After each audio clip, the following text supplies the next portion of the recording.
Wir haben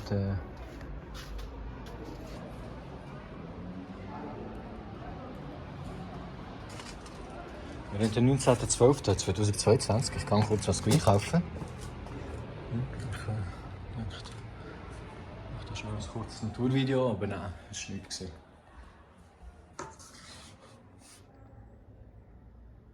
Nur 16.23, 19.12.2022. Da habe ich mich schon gezeigt.